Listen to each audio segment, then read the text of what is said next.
नाही, ती मात्र शोकांतिक आहे. दुर्दैव पण आहे की तपास यंत्रणेला तो एक फरार आरोपी सापडत नाही. एका आरोपीनं मोबाईल फेकून दिलेला सापडत नाही. बाकीच्या काही गोष्टींमध्ये तत्पर असतात, परंतु संतोषभाईच्या बद्दल जाणून बुजूनच असं केलं जातं की काय, ही पण शंका येते. आणि शंका खोटी पण नाही ना. आता 3 महिने उलटून गेले, त्यांना आरोपी सापडत नाही. आणि 3 महिने उलटून गेले तरीही एकही आणखी आरोपी नाही. दुसऱ्याचं एखादं जर मॅटर असतं तर आत्तापर्यंत नुसती साधी मदत जरी केली, एखादा ॲक्सिडेंट झाला आणि त्याच्यात जरी मदत केली तरी तू का केली, अमुक तमुक कुठाने म्हणून त्याला गुतवितात. एखादीची सहज आपण कुंकड काय मोटरसायकल काय नेली तरी पण गुन्हे दाखल करतात, त्यांना जर करायचे असतील तर. कॉमस्कोर नुसार आता isakal.com आहे देशातील नंबर 1 ची मराठी न्यूज वेबसाईट. प्रत्येक अपडेटसाठी isakal.com ला नक्की भेट द्या. पण ह्या खून करणाऱ्या आणि खंडणी मागणाऱ्या आरोपीला गाड्या दिल्या, घरं दिले राहायला, पैसे दिले, त्यांना कुंकड वाटान पळून न्यायचं हे मार्ग त्याच्यात होते. काही पोलिसं पण त्याच्यात मार्ग सांगायला होते किंवा त्यांना कायदेशीर पळवाट सांगायला होती. पोलीस अधिकारीसुद्धा काही पोलिसं 100-150 जण हे 6 रुपये होते ते सुद्धा अटके झाले नाही. एवढे येडे जनता नाही. जनतेला सगळं कळतं आहे. पण आता सुनावणी सुरू झाली. फाशी मात्र 100% सगळ्याला होणार म्हणजे होणार. त्या काल खोक्याला प्रयागराजमधून पकडलं आणि याला काही पकडू शकलं नाही. दुसरीकडे तर प्रशांत कोरटकर सुद्धा फरार आहे. अजून ते काही कारवाई झाली नाही. या सगळ्या गोष्टी आहेत त्या जाणून बुजून सरकारी यंत्रणा आणि पोलीस यंत्रणा काम करते असं वाटतं. भेदभाव करतायत 100% त्यात काहीच बदल नाही की संतोष भाईचे आरोपी सापडत नाहीत, बाकीचे सापडले जाते ताबडतोब. म्हणजे भेदभाव 100% केला जातो. बाकीच्यांना सूट दिली जाते. कोणीतरी कार्यकर्ता असतो, कोणीतरी पाहुणा असतो, कोणीतरी काहीतरी बिल्डर असतो, कोणीतरी भ्रष्टाचारी असतो. म्हणून हे सरकारच असं आहे की भ्रष्टाचाराचे पार्टनर करणाऱ्यांचं सरकार आहे. पार्टनरशिप, हे भ्रष्टाचाराचे पार्टनरशिप करणारं सरकार. इतके भ्रष्टाचारी जवळ घेऊन बसले ते त्यांना आता चालतेत. म्हणजे भ्रष्टाचार पार्टनरशिप करणारं हे सरकार. धनंजय देशमुखचा साडू खिंडकर त्याचा एक व्हिडिओ व्हायरल झाला. आज त्याला आता सुसा शरण आलेला आहे. काय हे काय बरं का, मला तर असं वाटतंय परवापासून, म्हणजे मी कालच आपल्या पत्रकार बांधवांना सुद्धा बोललो अंतरवालीतच की हे असं दिसतंय परवापासून याने ते तू महा मी तो, तू महा मी तो असं करायला सुरुवात केलेली. फक्त संतोष भायाच्या मॅटरचं ते लक्ष हटवण्यासाठी 100% हेच कराय. आता यायले काही काढायलेत कोणाचं पण. अरे असं एक माणूस सापडणार नाही मग तर कोणाचं काही ना काहीतरी झालेलंच आहे. हे खेळ खेळायलेत गोट्या खेळल्यासारखं. आता तुम्ही समर्थन करता त्या महाराणीचं? अरे मी तसं नाही म्हणलो. मी आता होत कोणचंच नाही केलं ते करीन होय. यांनी एकामेकाचं काढायला सुरू केलेत म्हणजे यांना आता लक्ष हटायचं. लक्ष हटायचं. अरे मी महाराणी समर्थन म्हणलोच नाही. मी काय सांगितलं, यांना संतोष भैयाच्या प्रकरणापासून लक्ष हटवायचं आहे. म्हणून हे एकामेकाच्या कार्यकर्त्याचं काढायला जातं. हे राजकीय डाव म्हणून याला आता आपण हे त्याचं काढितोय, ते त्याचं काढितोय, ते आता ते बी काढतील त्यांच्या कार्यकर्त्याची. मग हे कवर यांना चालू ठेवायचे. आता मीडियाच्या बांधवाच्या माध्यमातून नुसतं दाखवत राहायचं आता यांना. आणि ते संतोष भाईचं मॅटरचं लक्ष हटवायचं. हे सत्य आहे, खोटं मानू नका. हे काय समर्थन नाही समर्थन नाही का नाही. आणि आपण कवाच करीत नाही. आताच काय सगळे टाकले तरी पाहुणे रावळे आपल्याला कळतच नाही तर लगेच. आपल्याला काय होतं बरं का, मी आता तुम्हाला सत्य सांगतो काय होतं. राजकारणी लोक एखाद्या प्रकरणात जर घुसले तर सामाजिक प्रश्न सोडायला आमच्यासारख्याला अडचणी येतात. हा बघ, हे नंतर एखादा मॅटर दाबायसाठी असे सुद्धा शाळा आतून खेळू शकतात. तो महा दाखव, मी तो दाखवतो. हे म्हणजे आता हे दाखवदाखी सुरू झाली. आता त्याने त्याचं दाखवायचं. आता हे येन त्यांचे दाखवते ना. आता बघा तुम्हाला थोड्या दिवसात आता ऐकायला येईल. आता हे त्यांचे सापडायला सुरू करतील.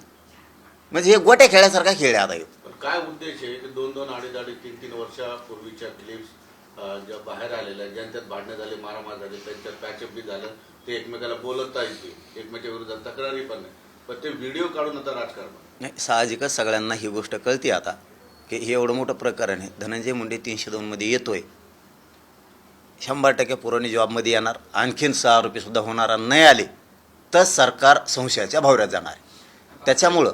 त्याच्यामुळं यांनी हे वेगळे डाव खेळत येत वाटतं. आतून एकच मी मागच सांगितलं होतं की हे ज्या अर्थी एकमेकाशी बसलेत उठलेत, याचा अर्थ आतून बऱ्याचशा गोष्टी शिजलेल्या आहेत त्याच्यात. हे मॅटरची संतोष भाईच्या यांनी पद्धतशीरपणाने विल्हेवाट लावलेली सगळ्यांनी, म्हणतो मी सगळ्यांनी. म्हणून आता काहीतरी पाहिजे. रडायला मग तो हाणल्यासारखं कर, मी रडल्यासारखं करतो. आता एकामेकाचं काढणार म्हणल्यावर आता त्यांचे काढले म्हणलं आता हे यांचे बी काढणार आणि यांचंच चालणार. आता तुमचं कव्हर चालू दे, यांना पार तिकडे हरसूल जेलला सडू द्या, सडवा यांना. पण हे आमच्या प्रकरणाचं काय, सामाजिक प्रकरणाचं तुमच्यामुळे वाटलं होतंय ना. आता जो न्याय इतर मारहाणीला मिळाला पाहिजे तोच ह्या मारहाणीला मिळाला पाहिजे. सोडित नाही पाहिजे म्हणतो, इथं हरसूलला सोडून टाका यांना. पण उद्देशातून आम्हाला तो विचित्र दिसतोय, आतून विचित्र उद्देश दिसतोय. कारण हे त्याच्या कार्यकर्त्याचं काढणार आता काही दिवस, आता ते त्यांच्या कार्यकर्त्याचे काही दिवस काढतात. आम्ही आता सामान्य लोकांना तेच बघायचं का? संतोष भाईच्या प्रकरणाची विल्हेवाट लावायची तुम्हाला, आता हेच बघायचं? इथून मागं झोपले होते का? इथून मागं वर्ष 2-2, 3-3 वर्षाचे विषय आहेत काय कायचे, इथून मागं झोपले होते का? आताच नेमके कस काय, एवढाच प्रश्न आहे. समर्थन नाही, आताच नेमकं कस काय? म्हणजे तुम्हाला 1.5-2 वर्ष एखाद्या दिवस मी चांगलं, तुम्ही मला चांगलं वाटतं, तर आताच अचानक कस काय? एक बघा, हे आमची भोळी बाबडी खेड्यातली भावना आहे. आताच कस काय, इथून मागं नव्हतं हो तुम्हाला माहीत. हे 100% संतोष भाईच्या प्रकरणाचं यांनी पद्धतशीर विल्हेवाट लावलेली. त्यांनी काल एक असं एक हे केलं की ठरवून मीडियाला, काही मीडियाच्या प्रतिनिधीला व्हिडिओ पाठवायचे, त्याच्याकडून बातमी करायला यायची, ठरवून इंटरव्ह्यू द्यायचे, असे प्रकार सुरू झालेत असं कळतंय. नाही, मी मीडियाला तर नाव का वाटत नाही, आजच नाही, पहिल्यापासून नाही लोकल जाऊन तिकडं लोक म्हणजे टोळीच असेल ती. पण मी जे खरं आहे ते सांगतो, यांनाच लय कंड दिसतोय आता. हे एकामेकाचं काढायला लागले, त्याचा अर्थ गोरगरिबाच्या सामान्याच्या मॅटरमध्ये असं काहीतरी घुसवायचं. हे बघा, पुन्हा तेच सांगतो तुम्हाला, सामाजिक प्रकरणं यांच्या नादाला लागून आमच्यासारख्यांनी काय करायचं? हे जर असं ढवळीत राहिले, एखादा सामाजिक प्रश्न उचलला की यांनी असं हे ढवळायचं, याने त्याचं काढायचं, त्याने त्याचं काढायचं, आणि बोलायला गेलं की मग समजा पुन्हा म्हणणार समर्थन करता काय तुम्ही. म्हणजे हे चांगलं नाही यांचं. आता संतोष भाईचं प्रकरण सामाजिक, त्यात हे राजकीय बाबू घुसले मधीच, घुसले. आता याने हे सुरू केलं. आता लोकांनी हेच बघायचं नुसतं, संतोष भाईची किती क्रूर हत्या झाली, त्याच्या लेकराचे किती हाल, ते महादेव मुंडेचं काय, त्या गीतेमध्ये त्याचं काय, सोमनाथ सूर्यवंशीचं काय. आता ते सोडून आणि नुसतं हेच बघायचं. अहो, माणूस नाही सापडणार भाऊ, काहीतरी तक्रार नाही झालेला म्हणून, थोडीफार का व्हायना तक्रार, शागळी, बोलाबोली. आता काय साधं चालता बी काय झाले, मग ते बी दाखवायला सुरूच करणार आता. म्हणजे हे एकामेकाचं काढणार आहेत आता, असं चित्र आहे आता त्यांनी यांचं काढलं, आता हे त्यांचं काढतील, लगेच त्यांची दुसरी टोळी उठणार, यांचं काढणार. अरे यांना सगळ्याला धरा आणि यांना काय करा, वेगळं एखादं जेल बांधा, त्यात म्हणजे ऊनसुद्धा नाही गेलं पाहिजे, उलशी एवढूसं सुद्धा, असं वरून छताचं, आणि कायमचं कोंडून टाका. पण हे बघा, जर कदाचित तुमच्या डोक्यात जर असं असेल ना की संतोष भाईच्या प्रकरणाला वेगळं वळण द्यायचं, तर तुमच्यासारखे महापापी नाही दुसरे. हो, कोण करून घडून आणते असं तुम्हाला वाटतं? सरकार आणि दुसरं कोण असतं याच्यात? भ्रष्टाचाराचं पार्टनरशिप असलेलं सरकार. बरं, हे सगळं सुरू असताना अधिवेशनामध्ये या विषयावर अधिक चर्चा झाली असते असं म्हणलं जात होतं. पण औरंगजेब पहिल्या दिवशी आला, त्याच्यानंतर झटका, त्यानंतर हलाल, हे सगळे मुद्दे समोर आलेले आहेत. हे मुद्दामून केलं जातंय का काय? तुमचं लोकांनीच हुशार होणं गरजेचं आहे की हे असे लोक जाणून बुजून काही विषय काढतात. संतोष भाईचं प्रकरण राहतं, सोमनाथ सूर्यवंशीचं राहतं, शेतकऱ्यांचं पाठीमागं राहतं आहे, लाडक्या बहिणीचं पाठीमागं राहतं आहे. जे मोठमोठाले प्रकरण आहेत ना, हे जाणून बुजून पाठीमागं राहतात. त्या औरंग्यान फावरंग्यांमध्ये आणून ते दलिंदर जाऊन कशाला आलं का, आणि इकडं तिकडंच मारायचं, हाणलं लोकांनी त्याला मस्त कुठलं धरून, तर आता काढीत येत, हे काढा आणि ते काढा, काढायचं कसा जायचं आणि काढायची. उगा नुसते लोकांना ना दिलं विदेत. निवडून येऊस तर दरवेळेस लोकसभेला यागळाच येतो कुणीतरी, विधानसभेला यागळाच आणतात कुणीतरी. आता यागळाच सापडून आणला, महानगरपालिका, आता जिल्हा परिषद, आता पुन्हा सापडून आणला देऊ. लय लोकांना येड्यात काढी देत राहू लय. मध्येच परत हलाल आणि झटका आला ना, ते काय आता सुरू आहे. म्हणजे हे सगळे जे प्रकरण आहेत, हे मूळ प्रकरणात आणण्यासाठी हे नवीन करून काढलं जाते की काय? झटकन हाला म्हणजे काय, हाला नवीन झटक्याचं बकऱ्याचं मटण असं ना, मटण, कोंबडा, बकरा, ते झटका आणि हलाल जाऊन तिकडे ते जे माहीतच नाही मला, नाही मग मी एकदा केलं असं त्याला. नाही ते तुमच्या मित्रांनी कोकणातल्या मित्रांनी हा विषय लावून धरलेला आहे. कोण? राणे. ते लय विद्वान माणसं आहे. त्यांचं लय अवघड असतं. ते असलेच नावं देणार. ते कुठे लागण असलेच नावं देत असते. ते त्यांना आता स्वामित्व सिद्ध करायचं असं. बाडे साहेब, तुम्ही म्हणताय फोकस हटतंय, लोकांचं लक्ष हटतंय. त्या लोकांचं लक्ष त्याच्याकडे आणण्यासाठी काय करायला पाहिजे? तुम्ही काय भूमिका घ्याल पुढे? मी आज सांगितलं ना की सामाजिक प्रश्न सोडवत असताना हे लोक राजकीय याच्यात घुसले का अशीच विल्हेवाट लागते. मी आज शब्द नाही वापरतो. ज्या दिवशी हे प्रकरण घडलं आहे 1 महिन्यापूर्वी हे इकडचं, तेव्हापासून मी सांगतो की विल्हेवाट व्यवस्थितपणाला लावते ती एखाद्या प्रकरणाची. पण लोकांनी सावध झालं पाहिजे. आता बघा, तुम्हाला खरं सांगतो मी, ही एकामेकाच्या काडीत राहणार आता चांगले 2-4 महिने. कारण लय मोठी संख्या आहे जिल्ह्याची. कोणाचं कुठं तरी काहीतरी झालेलंच आहे. याचं काढतं लावलंच, त्याचं काढलं की लावलंच. हे सुरू होणार आता. कारण ते त्यांचे बी काढणार आता, यांचं काढीला म्हणलं. म्हणून लोकांनी सावध होणं लय गरजेचं आहे. सामाजिक प्रश्न सोडत असताना आपण कायम गोरगरिबांनी एकजूट एका बाजूनच पाहिजे. आणि संतोष भैयाचं प्रकरण आम्ही एका बाजूला जाऊ देत नाहीत. तुम्ही टेन्शन घेऊ नका. मागा सगळ्या पक्षाचे नेते आहेत ना, तुम्ही टेन्शनच घेऊ नका. उलशिकसुद्धा ते बाजूला जाऊन देत नाहीत. तुम्हाला काय एवढे हाणायचं हाना इकडं. आणि ते राजकारणी आहेत. आता आपण तिथून पुढे त्यांच्या प्रश्नाची उत्तरं बी नाही देणार. त्यांचा स्वाक्या सापडू, नाही तर डोक्या सापडू, नाही तर त्यांच्या कुणी सापडू, ते धरायचे मध्ये जाऊन द्यायचे ते तिकडे. ते आता इकडे येऊनच देत नाही. आता आपण आपल्या वाटत एखाद्या याचा प्रश्न विचारला म्हणजे एखादा मॅटर किचकट असतं, जाऊन द्या बाबा द्यावत. अरे हे रोजच काढायला लागलेत. आणि आम्ही इकडचं देतोच मराठा आरक्षणाचं सोडून, सोमनाथ सूर्यवंशीचं संतोषभाई सोडून, आणि यांच्याच वस्तूत उत्तरं देत. ते तिकडे ते नेता आणि तो त्याचा कार्यकर्ता, आणि ते तुम्ही तुमचं लफडं बघा म्हणायचं तिकडं. आता ते त्या लफड्यात गोरगरिबांनी आता इथून पुढं टेन्शन बी घ्यायचं नाही. नुसतं बघायचं फक्त टी व्हीला आलं की. आणि आपलं संतोषभाईचा प्रकार, सामान्य माणसांनी सामाजिक प्रश्नाकडे आपण आपल्या ताकदीने राहायचं. इथून पुढं महाराष्ट्रातल्या सामान्य जनतेने आणि विशेष करून मराठ्यांनी असं डोक्यात ठेवायचं, आता आपल्या प्रकारावर आपण फोकस ठेवत जायचा. कोण आला गेला तर जाय. आपण आपलं सळच राहायचं आता एखाद्या मॅटरवरती. आणि आपली शक्ती आपल्या गोरगरिबाच्या सामाजिक प्रश्नासाठी संतोषभाईसारख्या ताकदीने उभा राहत जायचं. असं आहे की बीड जिल्ह्यातल्या पोलिसांनी गेल्या काही दिवसापासून आपल्या जे नेम प्लेट आहे त्याच्यावरचं आडनाव हटवलंय. आणि त्यांचं म्हणणं आहे की पोलीस म्हणून ओळख झाली पाहिजे, की कुठल्या जातीचा आहे, कुठल्या धर्माचा आहे. त्यापेक्षा तो पोलीस म्हणून लोकांमध्ये समजला गेला पाहिजे. याबद्दल तुमची काय मत आहे? कारण तुम्ही त्या जिल्ह्याचं प्रतिनिधित्व करतात आणि जातीवाद वाढल्यामुळे अशा पाऊल पोलीस अधीक्षकांनी उचललं. वाईट केलं धनंजय मुंडेच्या टोळीनं. नाव आडनाव लोकांना बदलायची वेळ आली. इथून मागं बदलायची वेळ नव्हती. याला जबाबदार धनंजय मुंडे आणि त्याची टोळी, दुसरं कोणी नाही. आडनाव बदलायची वेळ आली. बदललं नाही, आडनाव काढून टाकलं पोलिसांनी, फक्त नावानुसार ओळख. हा ना, मग आता ते बदललंच म्हणते त्याला थोडक्यात. स्वतःची ओळख मिटवली. नाही त्या दादा शेवटी काय आहे की शेवटी त्याचा अर्थ तोच होतो की तुम्ही पहिल्यांदा क्लिअर येत होते, मग तुम्हाला आता झाकून यायला लागलं. हे म्हणजे पट्टी लावून यायला लागली. मला पहिल्यांदा पट्टी लावून यायला लागली. हे चांगलं नाही. हे सत्य आहे. सामाजिक स्वास्थ्य बिघडण्याचं काम धनंजय मुंडे आणि त्याच्या टोळी नाही केलं. नसता होतच नव्हतं. इथून मागं काय नावं नव्हते का? हे संतोष भायाचं प्रकरण झाल्यापासूनच झालं आहे. कारण हे प्युअर किचकट त्याची टोळी जातीवाद करते. प्युअर आणि किचकट जातीवाद करते त्याची टोळी. त्याच्या टोळीत काही पोलीस अधिकारी आहेत, काही डॉक्टर आहेत, काही कार्यकर्ते आहेत. ते काय करतात, रस्त्याने चालले की लोकांना कट हाणणार मोटरसायकलची. 4 व्हीलर गाडी आड्या तेड्या चालविणार, अशी आडव्या तेड्या चालविणार. आणि तेच उभा करणार आणि तेच शिव्या देणार. आणि लोकांना घाण शिव्या देणार. 10 रुपये देणार, सार्वजनिक ठिकाणी शिव्या देणार, गावात चौवाटेवर शिव्या देणार, हॉटेल पुढे शिव्या देणार. ही त्यांची पद्धत.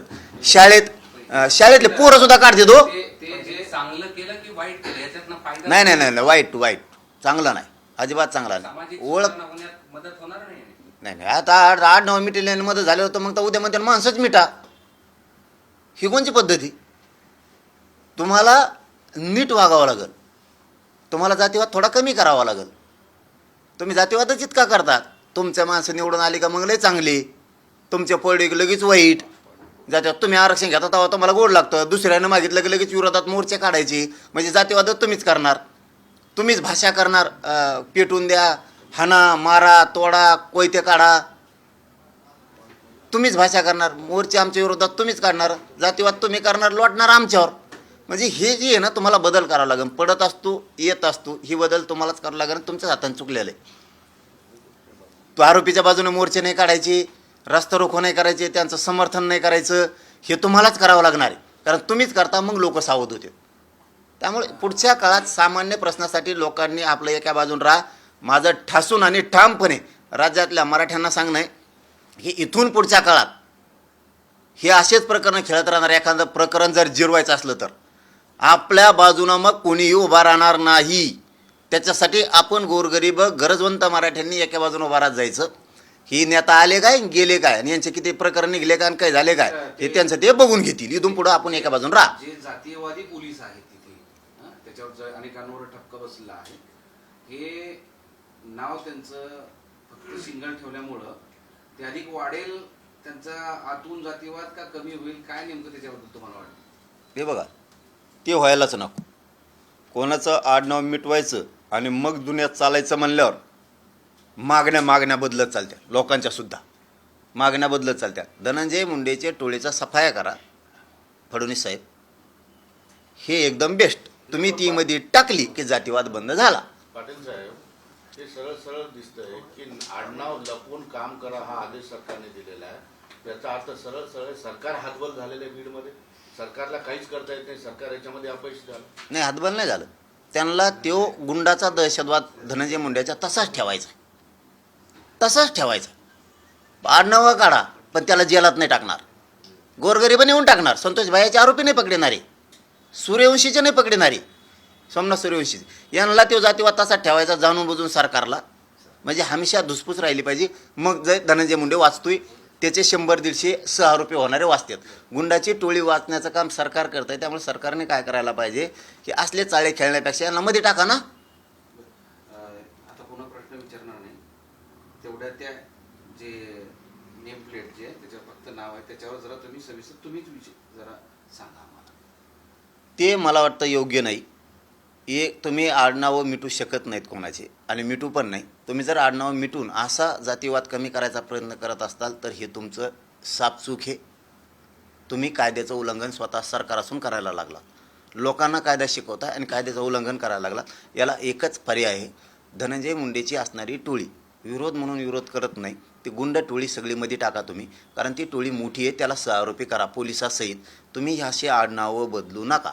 कोणाचे आडनावं काढून टाकल्याने जातीवाद वाढणार आहे, उलट कमी होणार नाही. याचा अर्थ पुन्हा असा होतो की सरकारला जातीवाद कमी होऊ द्यायचा नाही. सरकारच याला जबाबदार आहे. सरकारच जबाबदार आहे, दुसरं कोणीही जबाबदार नाही. कारण जी खंडणी मागणारी, खून करणारी, छेडछाडी करणारी ही टोळी यांना संपवायचं असेल तुम्हाला तर तुम्हाला यांना 6 आरोपी करावं लागणार आहे. असं आडनावाने जातीवाद कमी ते काढल्याने कमी अजिबात होणार नाही, उलट तो जास्त वाढल. त्यासाठी पोसू नका. फडणवीस साहेबांनी जातीवाद पोसू नये. स्पष्टपणानं भूमिका घ्यावा. धनंजय मुंडे 302 मध्ये, बाकीचे 6 आरोपी आणि दनादनमध्ये टाकून द्यावात. कोणाचाही विचार करू नये. एवढाच एक बेस्ट पर्याय आहे. धन्यवाद. आमचं मराठा आरक्षण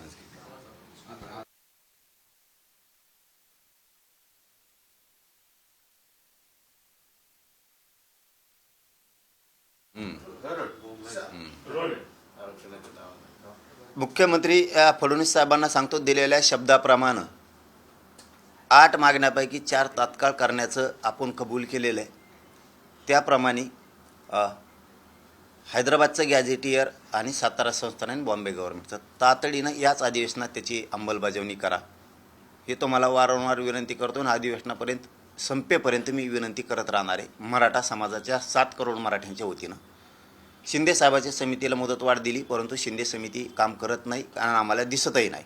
किती नोंदी शोधल्यात, मुदतवाढ दिल्यापासून किती प्रमाणपत्र दिलेत, व्हॅलिडिटी किती दिल्यात, कक्ष कुठं वारायलेत हे दिसत नाही आहे. त्याला मनुष्यबळ दिलं आहे का, मोडी लिपी अभ्यासक दिलेत का, तर अजिबात नाही. हे तातडीनं काम करावं. केशेस अंतरवालीसह राज्यातल्या सगळ्या मागं घ्यायच्या सरसकट आपण कबूल केलेलं आहे. त्यातही आणखीन काहीच झालेलं नाही. या अधिवेशनात मुख्यमंत्री फडणवीस साहेबांनी या सगळ्या मागण्याची अंमलबजावणी करावी. राहिलेल्या 4 मागण्यासाठी म्हणजे सगळे सोयरीची अंमलबजावणी मराठा आणि कुणबी एकच आहे 83 क्रमांकाला. ह्या अध्यादेश काढायसाठी आपण 3 महिन्याचा वेळ घेतलेला आहे. 2 महिने किंवा 3 महिने असा तिथं शब्द वापरलेला आहे. त्यामुळे ज्या 4 ठरल्यात ह्या तातडीनं याच अधिवेशनात त्याची अंमलबजावणी करा ही सरकारला विनंती. आणि विशेष करून महाराष्ट्रातल्या सगळ्या आमदारांना आणि मंत्र्यांना विनंती की हा मुद्दा अधिवेशनात घेऊन आपण सगळ्यांनी आवाज उठवावा आणि अंमलबजावणी करून घ्यावी. विशेष करून मराठ्याच्या आमदाराला आणि मंत्र्यांना विनंती की मराठा आरक्षणाचा विषय आणि तिन्ही गॅझेटियर आणि शिंदे समिती आणि महाराष्ट्रातल्या सरसकट केसेस याबाबत सगळ्या आमदारांनी मंत्र्यांनी आवाज उठवावा, मुद्दा अधिवेशनात घ्या आणि अंमलबजावणी सरकारला करायला लावा. आमदार आणि मंत्री जर बोलताना दिसले नाही तर राज्यातल्या मराठ्यांनी तुम्हाला मतं दिलेली आहेत. मताशिवाय तुमचं सरकार आलेलं नाही.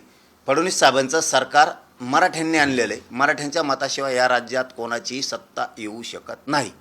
जर आमदारांनी आणि मंत्र्यांनी प्रश्न विचारले नाही, उपस्थित केला नाही आरक्षणाचा आणि गॅझेटियरपासून सगळ्या केसेस शिंदे समिती ही जर या अधिवेशनात याची अंमलबजावणी झाली नाही आणि तुम्ही मुद्दा घेतला नाही आमदारांनी मंत्र्यांनी मराठ्याचा, तर गावाकडे आल्यावर लोक तुम्हाला विचारणार आहेत, तुम्हाला मोठं करण्यासाठी आम्ही मतं केली, पण आमचे लेकरं मोठं करण्यासाठी तुम्ही मराठा आरक्षणाचा गॅझेटियरचा का मुद्दा घेतला नाही, केसेसचा का मुद्दा घेतला नाही.